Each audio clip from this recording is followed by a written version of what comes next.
Here in Silicon Valley, we have a vibrant entrepreneurial and investor community. I recently learned about another type of community that functions as an incubator for a wide range of social innovations. My name is Jim Connor. Welcome to Game Changer Silicon Valley. My guests are Joe Eyre, Executive Director of the Los Altos Community Foundation, and Vicki Amon-Higa, co-founder and chairperson of the Animal Assisted Happiness Organization. So Joe, pleasure to see you again. I really enjoyed our conversation over at your office in Los Altos at the Community Foundation Center. I was really impressed with the number of services you're doing. As I said in the opening, this being Silicon Valley, it's an innovation center, it's a investor center for bringing out new ideas and funding those ideas and developing those ideas. And I was impressed to see that you guys at a nonprofit community center had actually been very innovative in the way that you incubate some startup ideas to make sure, give people a chance to see if they're going to work or not. Right. So maybe I'll let you give us an overview of the overall foundation's functions and services, and then we'll start to zero down into those. Sure. Well, everybody's a philanthropist in one way or another. They throw coins in the guitar case of a musician, they volunteer at their child's school, or they might write a check for the nonprofit at the front door. What we do is we allow residents and businesses to come together and be more effective and strategic philanthropists so that they can pool their resources and accomplish more than any one individual could by themselves. In addition, we also are a matchmaker between donors and nonprofits and needs in the community. So these are two unique features about a community foundation compared to ordinary nonprofits. And we serve a very small geographic area. We serve Los Altos, Mountain View, and Los Altos Hills. But you also are a grant-making organization too, correct? Oh, that's true. For 25 years, we've been grant-making to the community. We've given over $8 million of grants to many nonprofits, including Vicki's organization, Animal Assisted Happiness. Just last month, we granted out $100,000 to a number of nonprofits. $100,000 last month. Yeah. That's very good. Is that a difficult decision-making process? I have to ask you that. Well, we try to balance it. We look between different fields of interest like youth, education, seniors, vulnerable populations, arts and culture. So we try to do some balance there. And then we really look at the needs and will our grants make a difference? Some organizations are rather large and our relatively small grants aren't going to make much of a difference. And then we also look for opportunities to stimulate something that's new. It's going to change a paradigm or really make a difference. Is that where the incubation part came from that you outlined to me, where a person who's thinking about maybe doing nonprofit come in, sign up with the organization, get the 501c3 tax-free status, raise money, you cover insurance, you cover all this stuff, there's some all the accounting functionality, and let them go see if they got a viable nonprofit? The incubation of new startup nonprofits is very complementary to the grant making. So just as you explained, a local person has an idea for addressing a community need, we can extend our 501c3 umbrella to them and they can more or less become an instant nonprofit. We provide grants, funds, and other resources.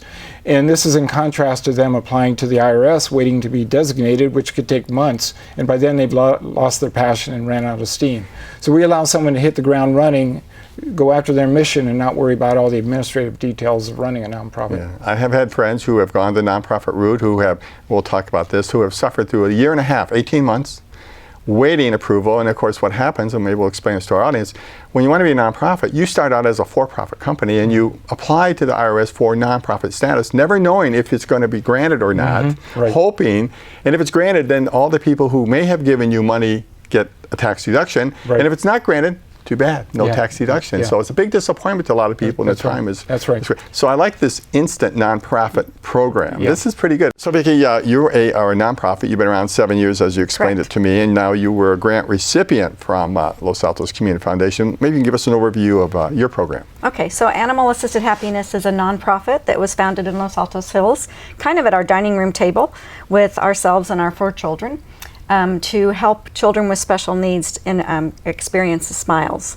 And the idea is that animals are kind, they don't judge, they just let you be who you are, and The interaction with an animal just makes you feel better. So the good news is I had a chance to speak to you earlier, and I really kind of drilled down on a couple of these. So you work with special needs children. Which is a very big umbrella. It's a big umbrella, but it's also kind of extensive. I mean, there's lots of special needs children out there, and you bring them an experience of what, having a friendship or an interaction with domesticated animals. Right. Is that correct? So we have a little barnyard in Sunnyvale, and that barnyard includes many horses, alpaca, goats, sheep, potbelly pigs, rabbits, guinea pigs, chickens, and an aviary. And we offer mobile barnyard visits where we take animals, the miniature goats, rabbits, guinea pigs, and chickens, into hospitals, programs for children with special needs, and to schools. So name a public school that has a special ed classroom, and most likely we're there because we visit 54 different programs Monday through Friday. We also provide barnyard visits for families and their children at the barnyard.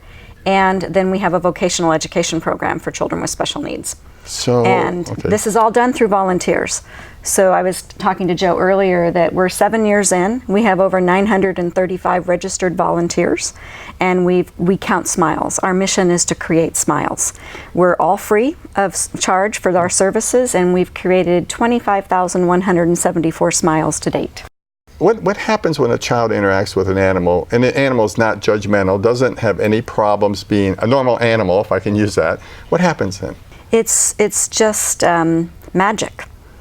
So the magic is we have a little boy, Dakota, who comes about once a month to the farm. Dakota's 14 years old and nonverbal, and he loves the pigs. And so all Dakota wants to do is come to the farm and sit in the pen with the pigs, and he listens to their noises and smiles.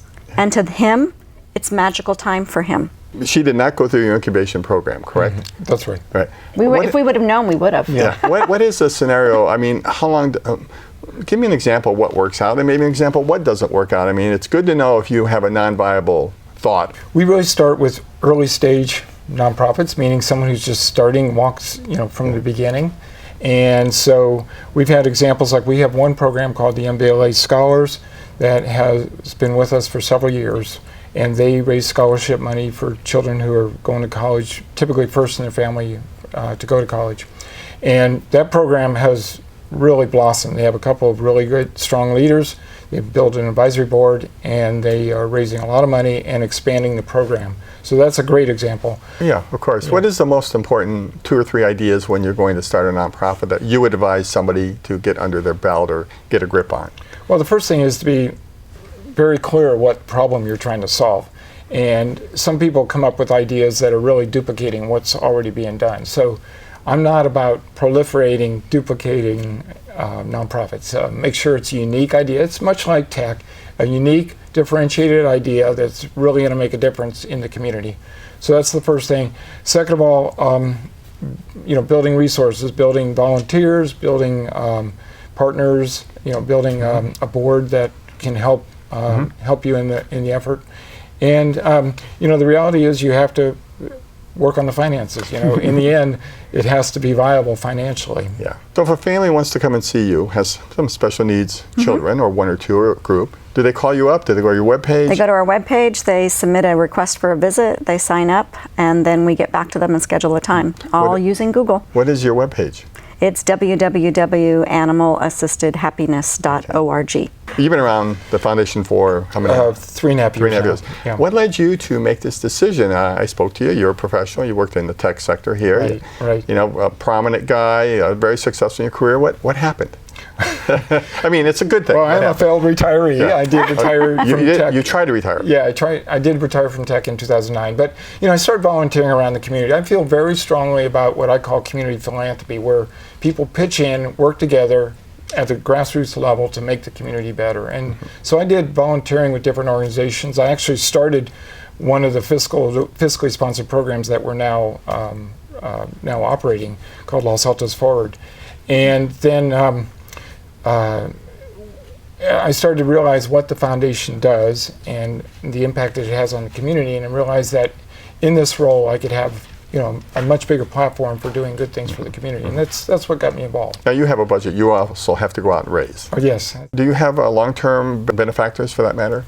we have a pretty good donation repeat rate. About 70-75% of our donors repeat each year, and that's a really good sign that they feel like they're wisely investing in the community. There's one other thing I wanted to mention, which I was surprised about. So there's a number of people here in Silicon Valley that have had good success, be it luck or earned or whatever you want to call that. But you have also a program where if they feel strongly about some discipline or some type of thing, whether it's history or whatever, you can help them set up a sort of a mini foundation. Is that correct? That's correct. We offer charitable funds, and there's several flavors of those.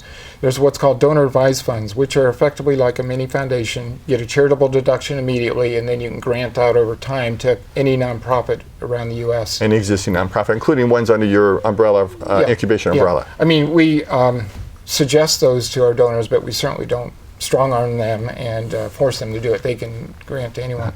We also have designated funds, which are set up to benefit one or more nonprofits, and we also offer scholarship funds. So a variety of funds to allow people to be more philanthropic. So now if the audience has kind of encountered some, had a hit on something you said or had an interest, what's the best way for them to follow up with you?